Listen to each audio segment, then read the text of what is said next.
Sveiciens visiem! Funface TV šeit, un mēs esam saņēmuši pavisam jaunu gaming datoru. Lūk, kur jaunais gaming dators, pavisam jauns MSI kompis, Windows 95 operētāja sistēma nolādēts. Lūk, kur arī redzams MSI oriģinālais logo nolādēts.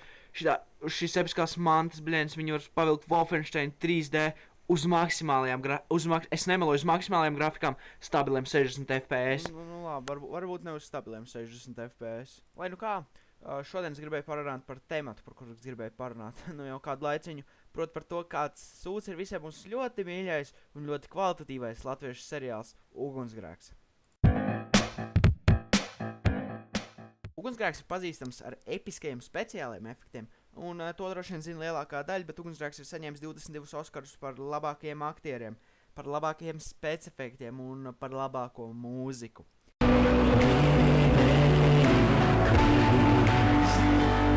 Tajā ir piedalījušies tādi slaveni aktieri kā Arnolds Schwarzeneggers, Marilyn Monroe un, protams, leģendārais Kevins Spacejs.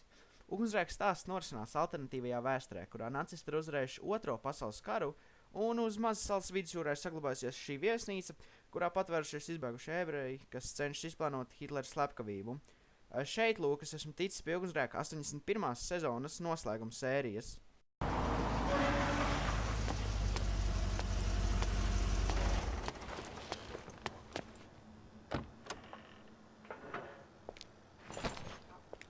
Zini, tev ir pilnīgi taisnība. Arī mani nervi var neizturēt.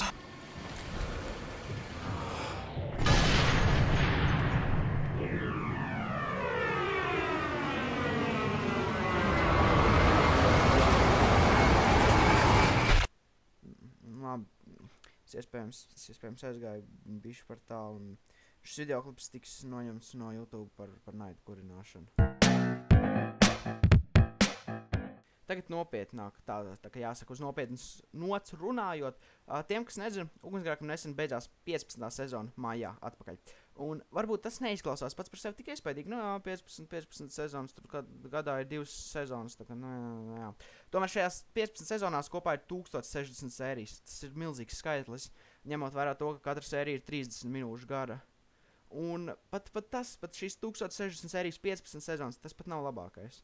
Varbūt kāds atceras seriāla nosaukumu Neprāta cena, pārraidīja pa LTV1 kaut kādos tur vakaros, tur darba dienu vai brīdienu vakar. Es nezinu, kad viņi pārraidīja.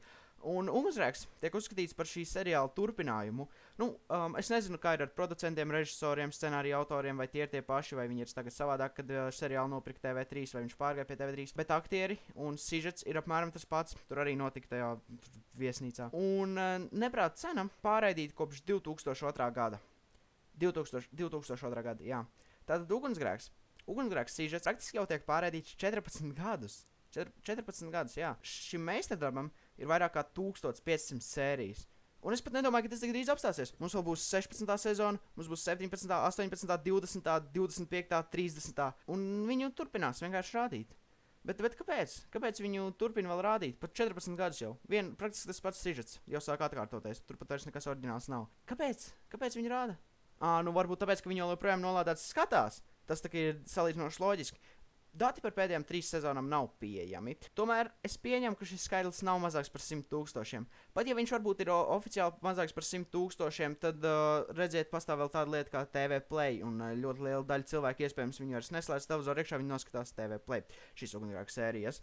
Un Latvijas mērogiem tas nenormāli milzīgs skaidrs. Ja mēs pieņemam, ka Latvijā ir 2 miljoni, mēs patiesībā zinām, ka ir mazāks, tas būs aprēķiniem vieglākiem. Tas nozīmē, ka praktiski Ugunsgrēkus skatās apmēram 5% no Latvijas iedzīvotājiem. 5% no valsts iedzīvotājiem. Tas ir sasodīt daudz priekš Latvijas. Priekš Latvijas tas ir milzīgs skaitlis. Būtībā, protams, tā ir ļoti dīvaina lieta runāt par pelnīšanu YouTube, jo tur ir dati, tur pilnīgi no visu kaut kā tur ir dati. Un galvenais neuzticēties mājaslapai nosaukumu Social Blade. Bet būtībā, pēc būtības, ja kāds sasniegtu 100 000 abonētāju Latvijas YouTube, tad, ja viņš pacenstos izveidot, kaut vai 10 videoklipus mēnesī, ja viņš sasniegt 100 000 abonētāju, tad droši vien tur arī nekas briesmīgi kvalitatīvs nebūtu. Ņemot vērā to, ka tā parasti notiek, tās nekvalitatīvās lietas tiek liktas augstāk par tām, kas ir kvalitatīvāks.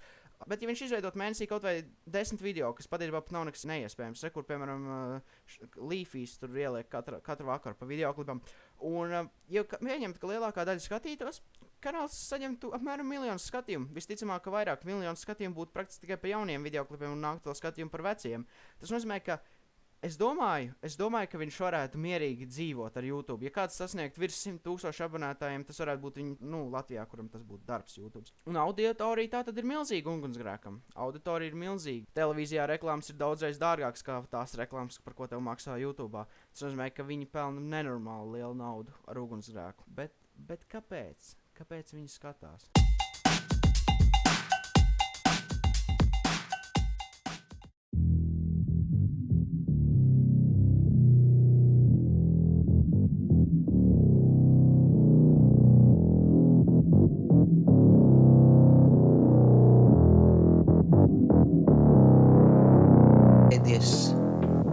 Iesaku paklausīt, mēs abi neesam pārāk labā garstāvoklī.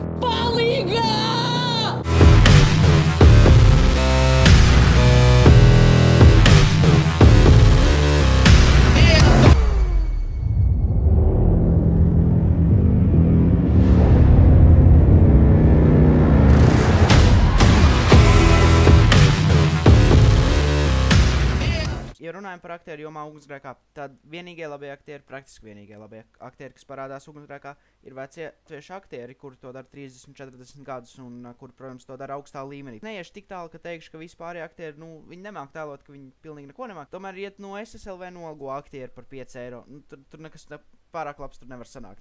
Parasti ugunsgrēkā piedalās aktieri, kur tēlo tādās klasikās kā, piemēram, Kastēste. Un jā, ugunsgrēka speciāli efekti. Pats par sevi šis vārdu salikums jau ir samērā smieklīgs. Esmu redzējis labākus specifektus savos vecajos videoklipos, ko es taisīju pirms kaut kādiem 3 gadiem apmēram.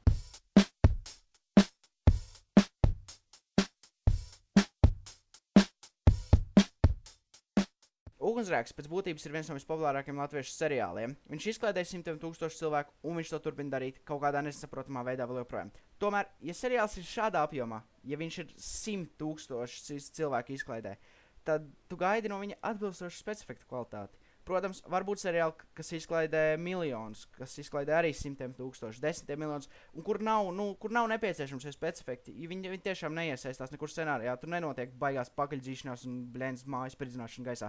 Tomēr ugunsgrēkā ir mazliet savādāks stāsts, jo viņi visu laiku spiež uz šīm slepkavībām. Jā, mums šis personāžs nepatīk, mums viņu vairāk nevajag. Jā, noslakavosim viņu ar nolādēto arbalēti. Protams, tikai to nenofilmējot, jo mēs to nevaram samontēt. Un viņi spiež uz šiem specifiktiem, viņi to dara. Viņi mēģina tur visi tie sprādzieni, tie šāvieni, un tu gaidi atbilstošu kvalitāti, bet ugunsgrēkā to tu vari negaidīt. Labi, šī viena pistola, kas tiek izmantota praktiski visās slepkavībās, labi, 2 pistolas, iedosim viņiem to. Un šāvienu brīžos izveidot tikai skaņa. Pilnīgi nekāds gaismas uzplaiksnījums. Es neesmu redzējis. Varbūt šeit kļūdos, bet es neesmu redzējis. Sprādzieniem nemaz par to nerunāsim. Tas ir vienkārši diezgan bēdīgi.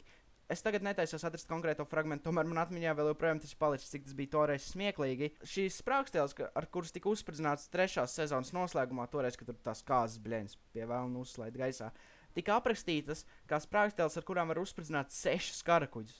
Ja ar tām sprāgstēlām varēja uzspridzināt 6 karakuģus, tad dzīves krustcelēs ir pelnījis Oskaru. Praktiski vienīgais, ar ko ugunsgrēku speciāliem efektiem ir daudz maz līmenī, ir asins efekti. Ar tiem seriāla autori neskopojas un ik pa brīdim palielās kārtēji briesmīgi, nežēlīgi skumjo slepkavību, kuru droši vien vienkārši sajaukuši ir tomātu mērķis kopā ar ūdeni.